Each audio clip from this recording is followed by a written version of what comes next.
Okay, I think we have reached a critical mass. Welcome everybody to the webinar. This is a webinar hosted by the Initiative for Sustainable Energy Policy, or ISEP, at the Johns Hopkins School of Advanced International Studies. And today we are going to talk about the political implementation challenges of clean air and climate policy in India, based on some new research published by ISEP in collaboration with Penn State, with the International Institute for Applied Systems Analysis, or IIASA, in Vienna. And we also have as a guest Aditya Pillai from the Center for Policy Research in New Delhi. Terrific group of scholars. I think we're going to have a great discussion today.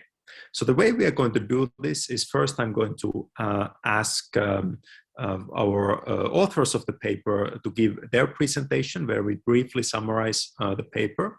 I'm also going to put the link to the paper in the chat window, so you can go and download and study the full paper. It comes with a handy tool that allows you to sort of see what happens if you change some assumptions about political constraints on implementation. So that can be used for any policies in India and also possibly in other contexts. Then after that, I'm going to ask Aditya to share his comments. He's done some really terrific work on climate policy law in India and South Asia. So we look forward to hearing from him. And then we are going to set aside some time for Q&A at the end. So with that, I would like to welcome our speakers, Dr. Wei Peng and Dr. Pallav Purohit, to share their presentations. Can you see my slides? Yes. Perfect. So thanks, Johannes, and good morning, good afternoon, and good evening to all of you based on your respective locations. So as Johannes said, in my presentation, I will provide the background details of this study, and later we will further elaborate the methodology and share key findings based on this study. So it is well established that air pollution poses a major threat to human health and climate. The combined effect of ambient as well as household air pollution, it causes about 6.67 million premature deaths every year, based on recent estimates of the Health Effects Institute, largely as a result of increased mortality from stroke, heart disease, COPD, lung cancer, and acute respiratory infections. So in addition, as countries take action to clean up the air, these measures can simultaneously affect the global climate systems. Some strategies for tackling air pollution, such as switching from fossil fuel to renewables, also reduce greenhouse gas emissions simultaneously. Well, it is well known that Indian cities rank high in terms of air pollution, particularly for fine particulate matter, that is PM2.5, and that is associated with serious health impact. Here you can see the top 20 polluted cities at the global level. According to the IQ Air 2020, 15 out of 20 cities with higher concentrations are found in India. If you will have a look on the annual average PM2.5 concentration in India's capital, Delhi, then the annual average PM2.5 concentration is approximately more than 2 times higher than the India's national ambient air quality standard, and more than 8 times higher than the WHO standard, that is 10 microgram per meter cube. So particularly in India, exposure to ambient particulate matter, it is a leading risk factor for environmental public health. According to this Health Effect Institute, again, it's a Boston-based think tank, and it's a State of Global Air 2019. It says that if no additional measures are taken to change the ongoing air pollution crisis, deaths from air pollution in India will rise from 1.1 million in 2015 to 1.7 million deaths annually in 2030, and 3.6 million deaths annually in 2050. So we also have similar observations based on our analysis. Here you can see the distribution of population exposure in 2015 and projected emission control scenarios in 2030 and 2050. So in case of, frozen legislation case, or if you are not doing additional things to control air pollution, you will see here that the share of population with exposure level higher than the national ambient air quality standards will increase from 52% in 2015 to 76% in 2030 and 87% in 2050. Therefore, the implementation of stringent pollution control measures is essential. As you can see in 2018 baseline, advanced emission control technology and sustainable development scenario, there it will further improve the situation. Now coming to the economic burden. So there was a World Bank report published in 2016. It says that for 2013, the welfare losses due to air pollution was equivalent to 7.7% of India's national GDP. And another recent report from Greenpeace, it indicates that the economic cost of air pollution from fossil fuel burning, it was 5.4% of India's GDP in 2018. So since long, the Indian authorities have imposed regulations on important emission sources that should lead to significant improvement in ambient air quality and eventually to compliance with the Indian air quality standards and international guidelines. Now, what we have observed is that while some of the policies are very successful, such as the Bharat stays emission standards in the transport sector or Ujjwala schemes, others are difficult to implement. Here, what we have observed that the real world policy decisions are almost made entirely on the basis of environmental considerations. So they are never made based on the environmental considerations. Bringing together a team of modelers and political scientists, using India as a test case, we demonstrate that different clean air policies have varying degree of political feasibility, which in turn affect their implementation scale and the desirable set of policies for achieving policy target. Now coming to the political feasibility, it is basically a measure of how well a solution to a policy problem will be accepted by a set of decision makers and the general public. In fact, political feasibility, it remains at the center of policy making and affects both the implementation success and the policy sequence. So first, policies with stronger political support are generally more successful in implementation. Even when policy measures have substantial technical potential to mitigate air pollution, governments are unlikely to fully implement the policies if they lack institutional capacity or face strong opposition from the public and interest group. One such example is, though there is a ban on stubble burning in India since 2015, the law enforcement has been lax, given that no political party is willing to support the crop burning ban that is likely to antagonize the farming lobby. Second, policies that are more politically feasible are often chosen to be implemented first. So for example, in case of China, they have prioritized end-of-pipe control strategies such as control for SO2, NOx and PM to clean up the air initially and later turn to strategies for reducing coal consumption.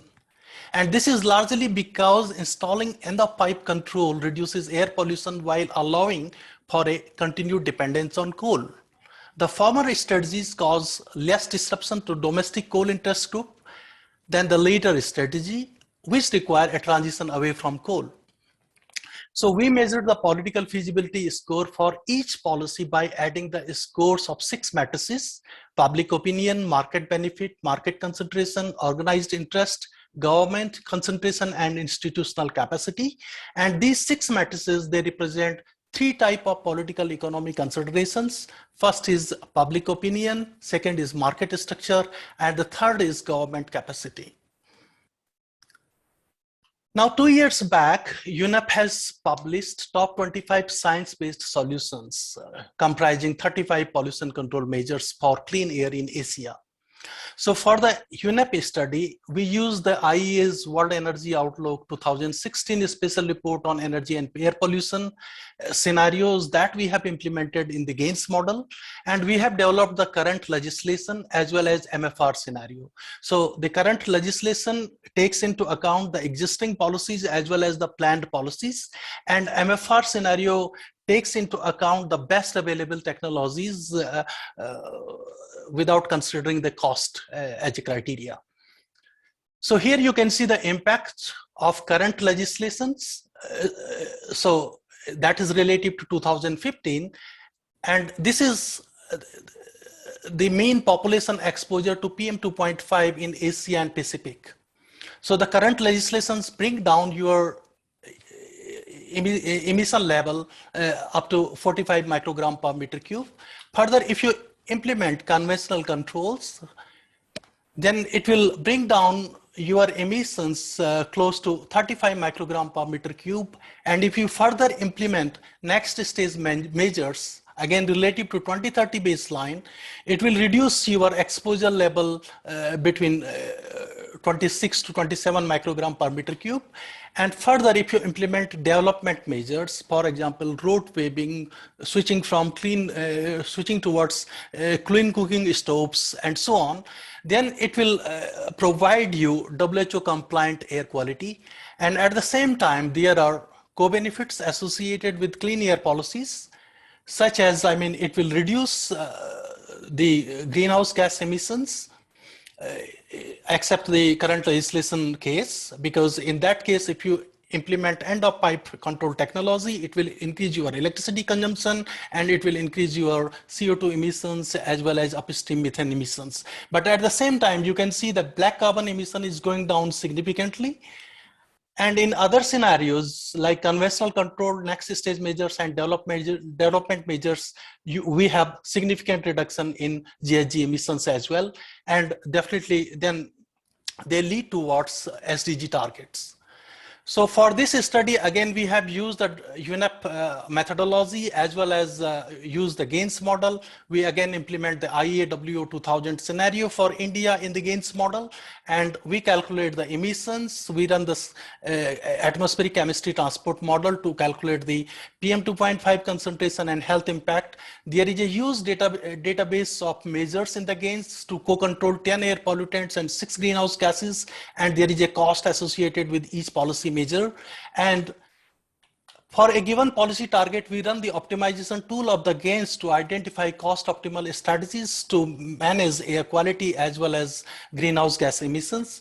So this is how we develop emissions in the CLE, the current legislation, as well as the MFR, maximum technically feasible reduction scenario. And these are the policy measures included in the initial assessment. We have identified these 35 measures for India that will reduce air pollution emissions approximately by 90% in 2030. And out of these 35 measures, we select 12 key measures. And these 12 measures, they will reduce emissions by 3/4. Here, we have not added the second measure, that is other industry, because this measure considered the aggregate effects of reducing emissions in a wide range of industrial sectors, and that make it difficult to evaluate the political economy consideration in a targeted manner, such as interest group and public opinion and so on. So we hence cover an effective portfolio of policies that when implemented altogether can largely solve the air pollution problem in India. As the time is limited, then I will stop here, and in the next presentation, we will highlight the key findings. Thanks for your time, and I look forward for the discussion. Thank you, Palla, for an excellent presentation. Really, really insightful work. Next, I think, Wei, it's your turn. Thank you, Johannes. Can you see my slides and also hear my voice? Yes. Perfect. So, and thank you, Paula, for the great introduction. It's a great gateway to what I'm going to talk about in a minute. So I want to start by just say a few more words about myself, because as you can see from the panelists, I'm perhaps the only one who's not an Indian expert. So what do? I use quantitative models to study climate and energy policies around the world. So I use integrated assessment models, air pollution models, power system models to study this really key energy and environmental issues in a wide range of geographic locations. So the longer I have been working on the model, the more often I heard people asking me this question, which is, what do models get wrong, even if we have produced tons of cool results using models? So to me, the answer to this question is that usually the models are too perfect to be true. Sometimes I hope I can live in the modeled world, because if I want to implement a carbon tax, it's just a line of code. And once I introduce a policy, people are going to respond to the market signals, to the price signals, and miraculously, we're going to get this air pollution problem and climate problem solved. We know that the real world is much more complex than that. And Pallav already talked about one of the major reasons why it's complex. We need to think about political feasibility. So in the past few years, what I have been really thinking hard about is how can we add more realism at least, into the modeling world. And that leads to this recent piece we have wrote on climate policy models need to get real about people. And what we are going to talk about in this paper, this like India air pollution paper, to me is one example of how can we add those and bring those political realities to the quantitative models that we have been developing to support decision tools. So this is the paper that both Johannes and Paula have talked about. I'm just including the paper link here, and also want to say briefly that in addition to the paper, we also recognize that people probably have different views on the political feasibility of different policies, and they may also have different views on how political feasibility might affect the choice of a policy and also the implementation rate. In order to embrace that diverse views, in addition to presenting the paper, we have also developed this policy tool, which is a really simple Excel-based tool called Political Assessment of Clean Air and Environmental Policies for India. We call it PACE India for short. So what I'm going to go through in the next 5 minutes is not only to say a little bit more about what we did in the paper. I also want to describe very briefly, if you use the PACE India policy tool, what are some flexibilities or what are some choices you can make on your own, and then see how and why political feasibility matters. So Pallav already went through this schematic here, but in short, this is really what we do. What we want to do in this paper is that we want to add political feasibility insights into our assessment of environmental policies. And these effects can happen through two channels. The first is affecting the implementation rate of a policy. If you have lower feasibility, then you probably cannot implement a policy to full scale. And the other mechanism is by affecting which policies the decision makers are going to choose. Perhaps the decision makers would prefer implementing those policies that have higher feasibility so that they can actually get things done. And once we make that connection between how political feasibility are going to affect environmental impact, then we want to ask this bigger question about policy decisions.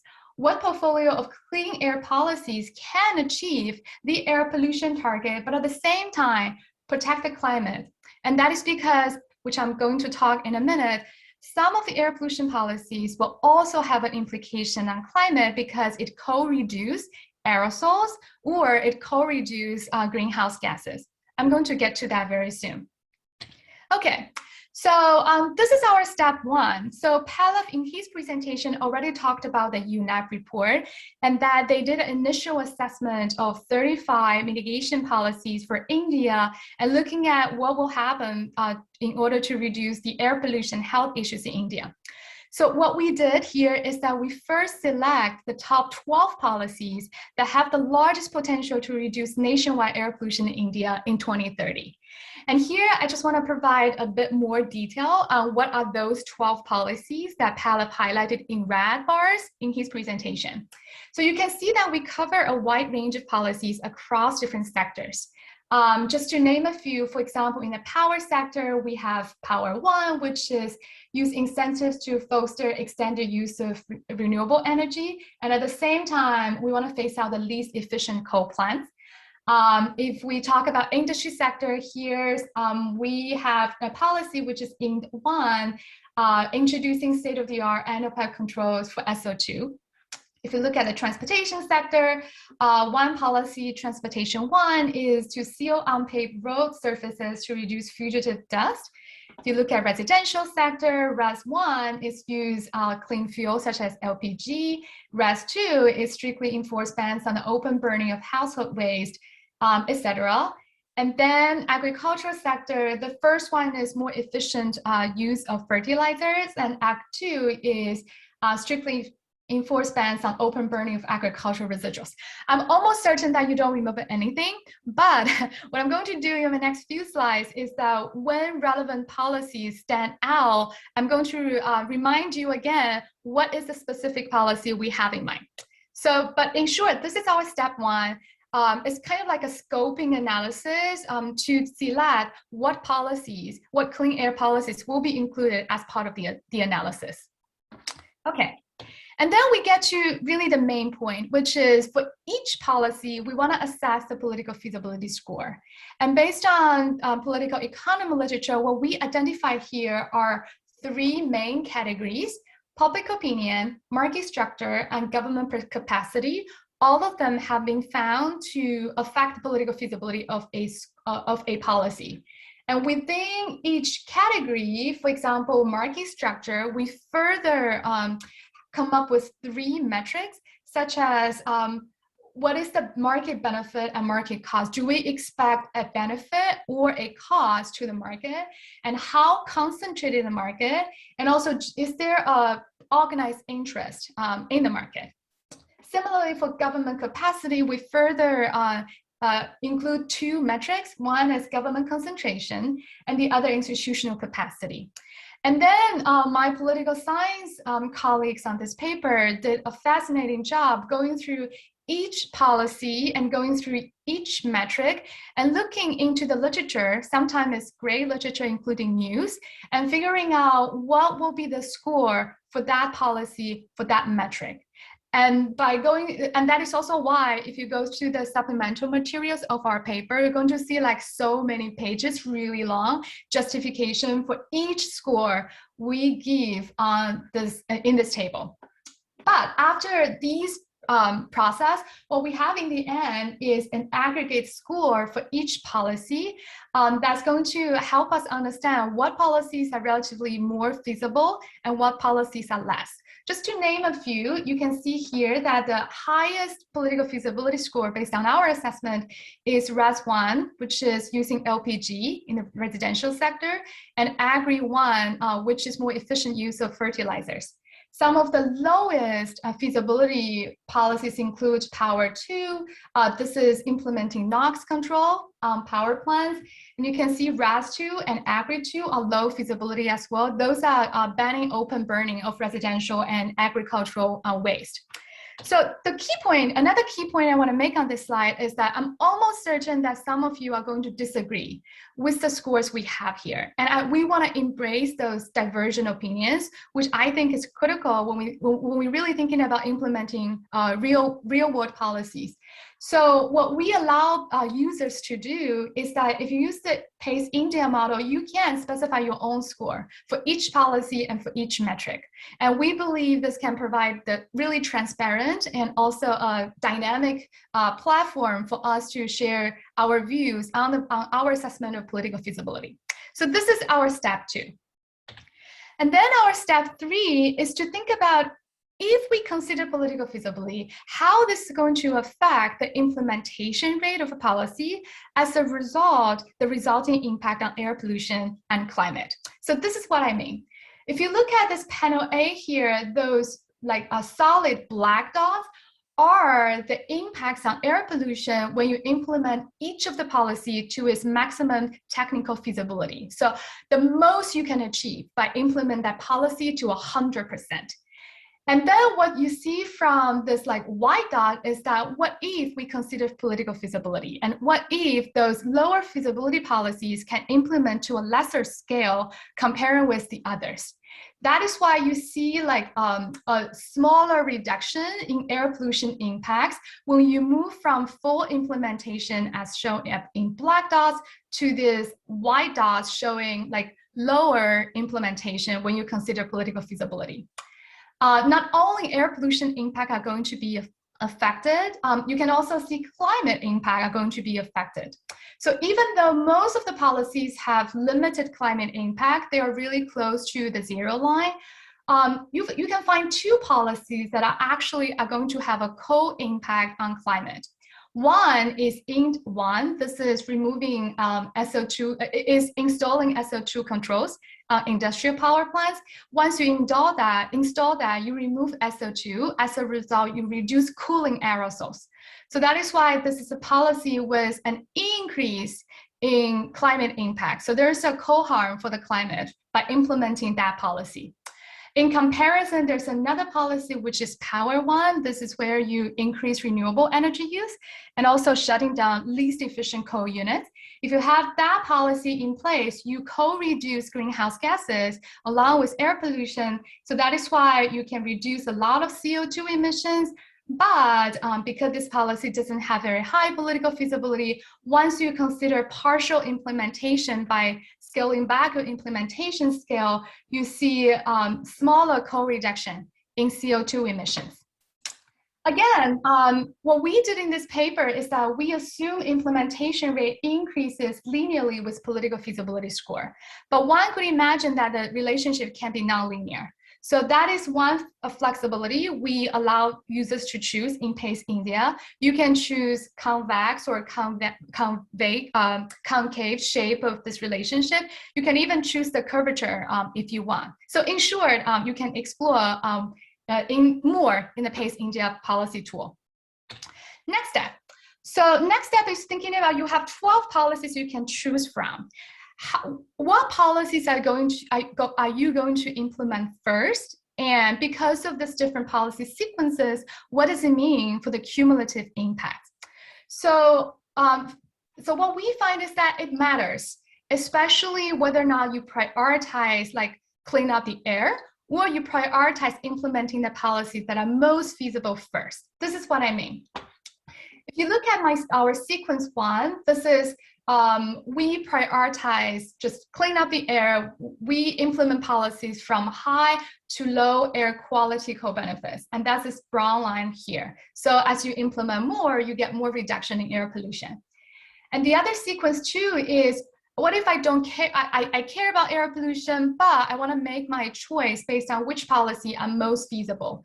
So I implement the 12 policy from the highest feasibility to the lowest feasibility. You can already see some differences between the two. That's because some policy brings greater air quality benefits, but at the same time, they have lower feasibility. But what is even more important is that when we think that political feasibility are going to affect the implementation scale, this like darker red like line here I'm showing you is our sequence 3, which is you not only think about the impact on implementation scale, but also the policy sequence. So you can see now we cannot get that deeper cut in air pollution impact. We end up in a curve like this. So this is the cumulative air pollution impacts. If you look at the cumulative climate impact, they differ even more in terms of the differences across different sequences. And the main reason is that there were only 2 policies, as I mentioned just now, have significant climate impact. One is installing SO2 on industrial power plants and industrial plants. And the other is using more renewables in the power sector. So really, when this curve is going to go negative, depend on when we implement Power One measure, which is adding more renewables into the power system. So because they have different political feasibility, because their air pollution impact are different, so that is why you see this dramatic difference across different sequences when you look at the cumulative climate impact. So yes, the other thing you can do in PACE India is that you can choose other sequences. For example, what if I want to prioritize climate concern? What if I want to first implement a policy that reduce CO2 emissions the most? So you can explore more as you go through the details in PACE India. The final step we take in this paper is that at the end of the day, there are two goals. One is reducing air pollution, and the other is addressing climate change. So suppose you have different combinations of air pollution and climate objectives. What does it mean for your most desirable set of policies? So as an example, if I have a moderate target for my air pollution, and now I don't care about climate at all, what we find here is that you just need to implement a couple policies, and both objectives are going to be achieved. However, if you have a moderate target and you have moderate consideration for climate, or you really have strict climate consideration, what you will find here is that it's going to be similar to, this should be the first 5, I believe. There's a typo here. So you need to implement more policies in order to achieve that goal. What is even more interesting is that once you want to achieve really an ambitious air pollution target, what you will find is that you need to achieve more, you need to implement more policies to achieve that goal. And sometimes, let me show here, if you have ambitious target and at the same time you have really strict climate consideration, then these combination of targets will not be achievable, no matter which target, sequence you talk about, as we show in the previous slide. So really the major takeaway here is that at the end of the day, when you have an ambitious air pollution target with really strict climate concern, that is a situation when your options become really limited. And of course, in the real world and also in the PACE India framework, you can specify your own targets and see how this affects the policies that are going to be chosen in order to achieve that goal. So this is really the last slide I have. I'm not going to read through everything, but in short, what we did here is that we assess the political feasibility of policies, and then we incorporate those scores into the evaluation of environmental impacts using GAIN South Asia, the model Pallav mentioned just now. We find variations in political feasibility across policies, and what we find is also that considering a varying degree of political feasibility is especially important when we have both air pollution and climate objectives together. So with that, thank you, and I'm happy to chat more later in the Q&A. Excellent. Thank you, Wei. That was a wonderful presentation. And again, please note that the link to the paper is in the chat box. You can download the full paper there. Now, let's hear from Aditya, who is going to share his comments and reflections on political economy of climate and environment in India. Right. Can you hear me? Yes. Yeah, super. Thank you, Johannes, and thank you, Wei and Pallav, for that, for those very clear and succinct presentations. I'm, Wei, unfortunately going to muddy the political waters a bit more, and it's going to stray further from the climate modeling world of simplicity and straight lines. And my presentation is essentially going to talk about the political variables that have been used in this paper. And I want to commend the authors on the broader project they've embarked upon, which is marrying the world of climate modeling and air pollution modeling to the very real practical constraints of political feasibility, which is something that people talk about all the time, but very rarely actually get down to systematically mapping and putting into hard numbers and trying to create outcomes and policy lessons from it. So a lot of my comments here are essentially directed towards future papers of the genre, and it tries to talk about what unpacking the political variable might mean, particularly when you expand the definition of capacity and you factor institutions in. So a lot of our work over the last few years at the Center for Policy Research has been about institutions, particularly in the context of Indian climate governance. We've sort of unpacked 30 years of India's climate politics and tried to understand how institutions have risen and fallen because of changes in the underlying climate politics. And that gives us some insights into how political feasibility matters in multi-causal, multi-solution problems like air and climate, though all our work was directed towards climate. So just as a refresher for our audience, this is table 2 from the paper that my co-panelists have put together. And these are the political economy considerations and the metrics they use to operationalize those political economy considerations. Right? And I will focus particularly on the presence of organized interests. And for anyone following climate or air debates, it's organized interests that usually act as status quo powers in preventing progressive or aggressive policies to control the problem. And I will also talk about this very tricky variable that is institutional capacity and make some broader comments around the rest of the framework. So I'll just make 6 quick comments. The first is about institutions and organized interest groups. So organized interest groups, as you will see, is categorized purely as whether they are present or whether they are absent in that particular policy space, in this case, air. And some of the recent political economy and institutions literature, particularly drawing on the historical institutionalism strand of political science, tells us, and this is from the last few years essentially, tells us that institutions are a very crucial variable in moderating the influence of organized interests. So institutions can either enhance or reduce access of organized interest groups. And 2 sort of standout pieces come to mind. One is Matthew Mildenberger's book, Carbon Captured, and the other is Jonas Meckling and Jonas Nam's paper, The Power of Process in 2018, where they essentially say organized interest groups use certain channels to exert effect on the policy-making process. So future studies that try and understand political feasibility might do well to try and factor in some way, though I don't have a solution here, but factor in some way the institutional structure and how easy it is for organized interest groups to actually push the political and policy-making process to their will.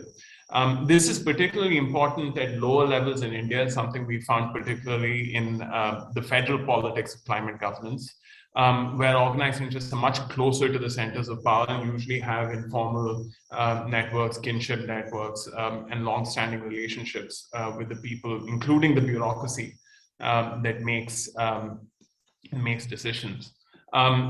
One of the big things that struck me while reading the paper was the use of sequencing, where the authors put together various sequences of policies to understand what sort of outcomes they will have on the dependent variable, in this case, air pollution outcomes. And it can be used, of course, for climate emissions, carbon emissions as well. But the thing that struck me and the question that really hit me hard was, what does the sequence do to political support?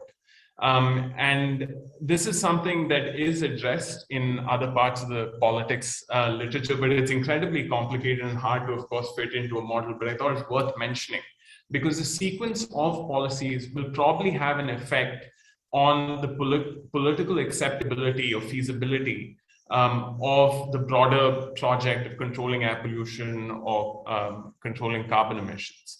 And so the question to ask really is, what sort of policies can create positive feedback loops and empower constituencies that support that particular policy measure? And conversely, what policy measures are likely to diminish political support for the larger project that's being undertaken here through this policy sequence?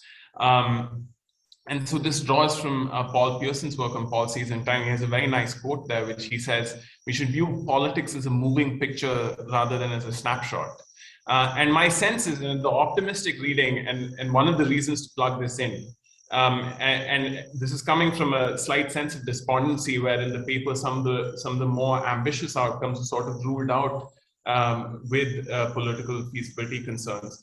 The question to ask really is, if you get the sequencing right, and pull the right political levers at the right point in the sequence, can you actually achieve everything you want to by creating empowered constituencies that bat for that particular policy objective over the long run and can squeeze the status quo powers. One of the big problems we found really in our analysis of India's climate institutions were Indian institutions were very good at conferring benefits in the form of subsidies and a propitious operating environment, particularly in realms like solar and energy efficiency, but they were very bad at imposing costs. And going back to what we were saying about writing the code of just putting in a carbon tax and allowing the incentives to play out, that's something Indian institutions have been really bad at. So if you sequence things right and empower the right constituencies, can you also create institutions that sort of support the project over the long run? I'll very quickly run through this because I know we're quite tight on time.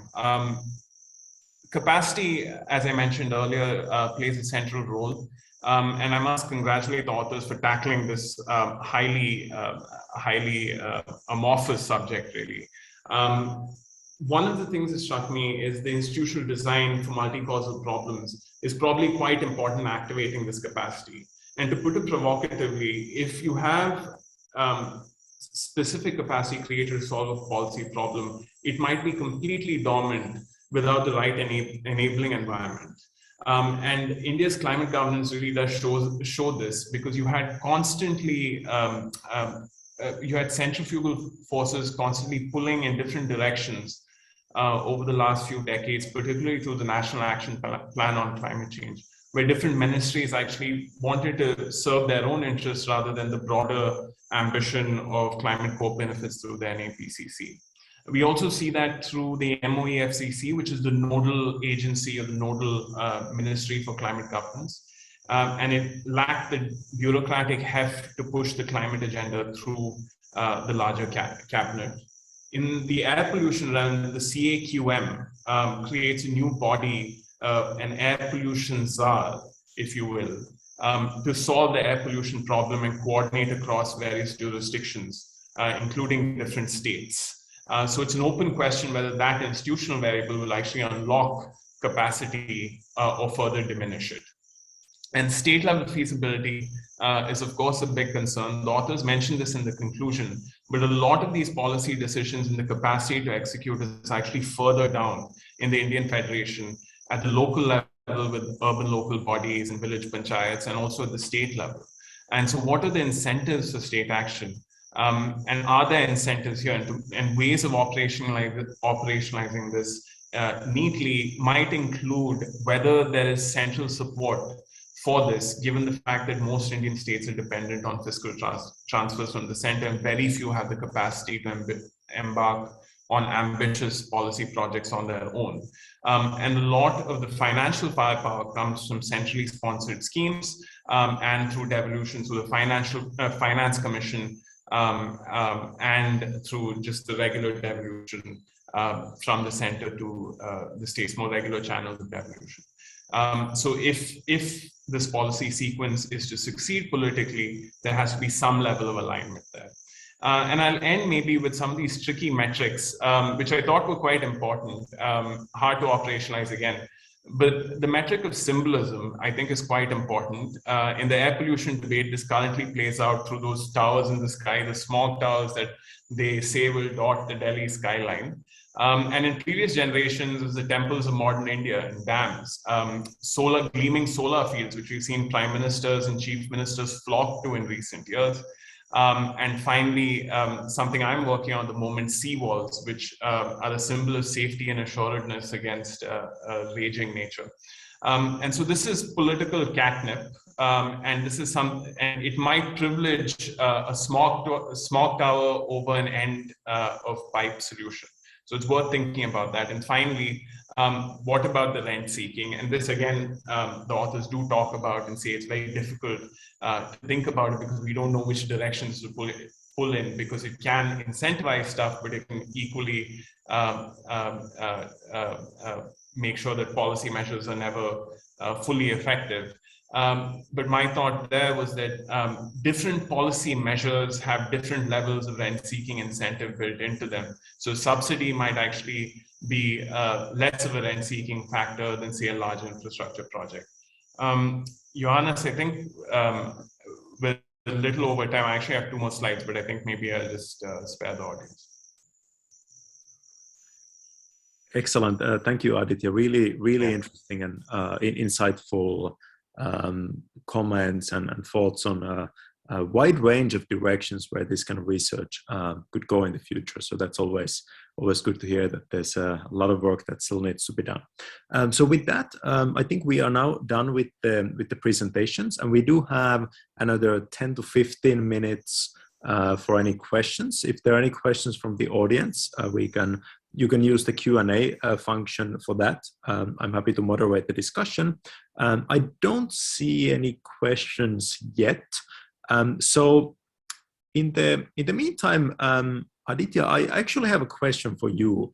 I think your point about the states being very dependent on the center for the kind of fiscal foundation of policy is important. So do you have any thoughts on how in India, how should the state governments kind of approach this? Any thoughts on if a state wants to do more ambitious air pollution or climate policy, how can they secure the resources they need to actually get it done? Right. Thanks, Johannes. This is something that we wrote about very recently, actually, in a policy brief on unlocking state action in climate governance. And air pollution, of course, is central to this.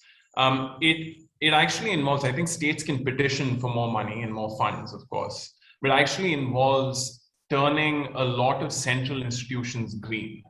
And by this, I mean the Finance Commission, which is at the center of all of India's fiscal federalism, really. And in recent years, been quite progressive about environmental matters, right? So for example, they have a separate allocation for air pollution. They have a separate allocation. This is a long-standing thing for forest protection to compensate states for foregone revenue due to forest protection measures. And it has been moving in a greener direction. The states have a role in influencing how the Finance Commission behaves. So that's one channel. It's a very important channel. The second channel is really the centrally sponsored schemes. And so at various points in the last 20 years, it's approached the size of the Finance Commission grant devolution, which is 30 to 40% of all grants flowing downwards from the center to the states. The problem with the centrally sponsored schemes is the states don't have any say in design, really. But they can, and particularly if they belong to the same party as the party is in the center, then they have some way of swaying the decision making. But centrally sponsored schemes, we call for a stock take, a carbon stock take, in this case, an environmental stock take would be more appropriate for the air question, to make sure that the schemes being put in place and these huge amounts of money flowing downwards are actually meeting certain climate and environmental objectives. Because right now, each ministry puts this out, and there's very little sense of whether this is actually making sense for us on the long-term climate governance agenda. So these are the two things that I think are really low-hanging fruit and stuff that can be handled immediately. The sort of longer stretch here is building a center-state coordination mechanism which doesn't exist for environmental matters. There was an interstate council which is under the constitution but is a defunct body, but that's a separate matter. Excellent. Thank you. That's a great comment on what I think is a very important challenge in India today, because there are many subnational units that are kind of ahead the game a little bit, but the dependence on the center and the need to green these institutions is to an extent a roadblock to more progressive policy in these areas. Let me now, I don't see any other questions in the Q&A from the audience, so let me ask a question. I'll direct this to Wei. So Wei, sort of having gone through this analysis for India, having done this for kind of a federal democratic structure with its own issue, Are you optimistic that this kind of methodology can be incorporated into kind of integrated assessment modeling and energy modeling more broadly? Do you think it's possible to build sort of some general guidelines for how to do this, or do we need to go kind of case by case every time? I think it's a combination of both. To me, first of all, in terms of how can we better represent political economy factors, I think it's definitely case by case, right? Because for different countries, for different, they have different institutional setup, and the key factors that are going to matter will be different.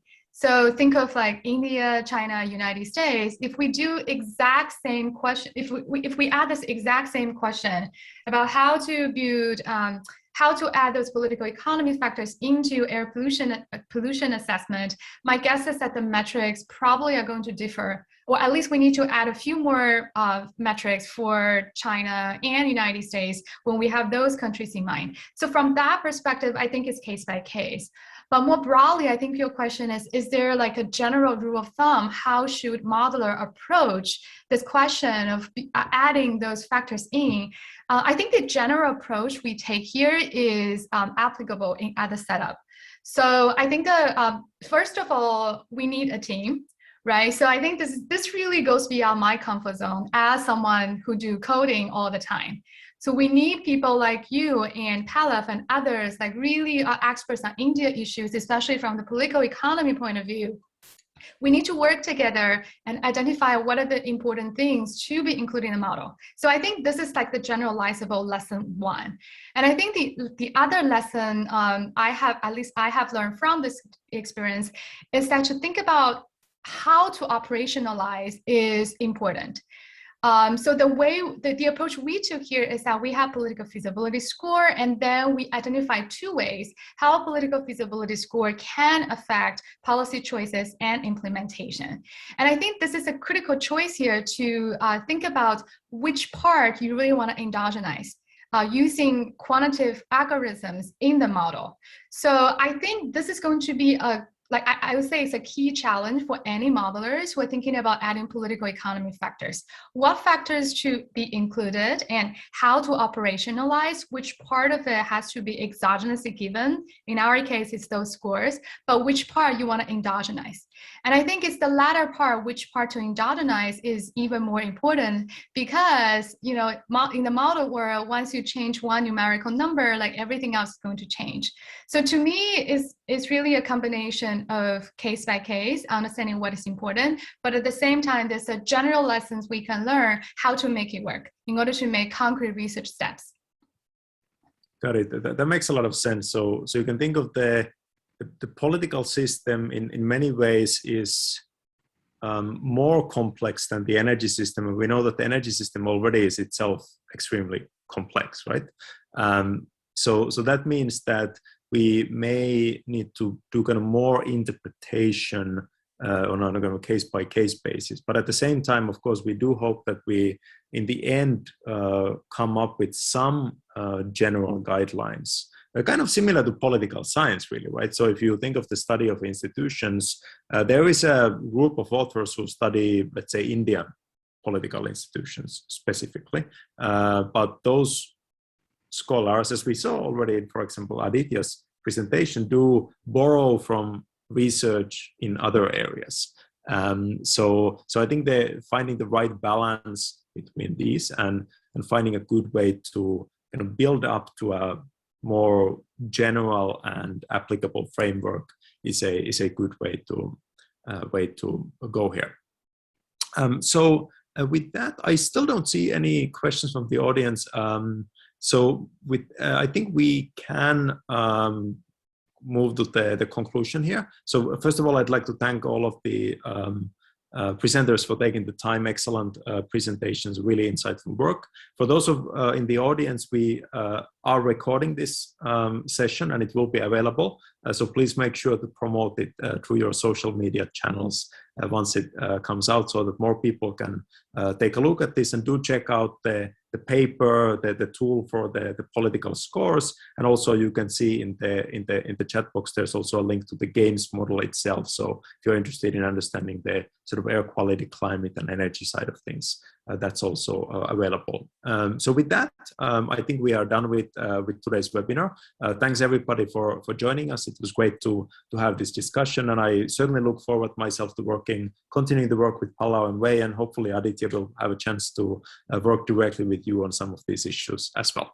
Thank you everybody, and have a good day. Thank you.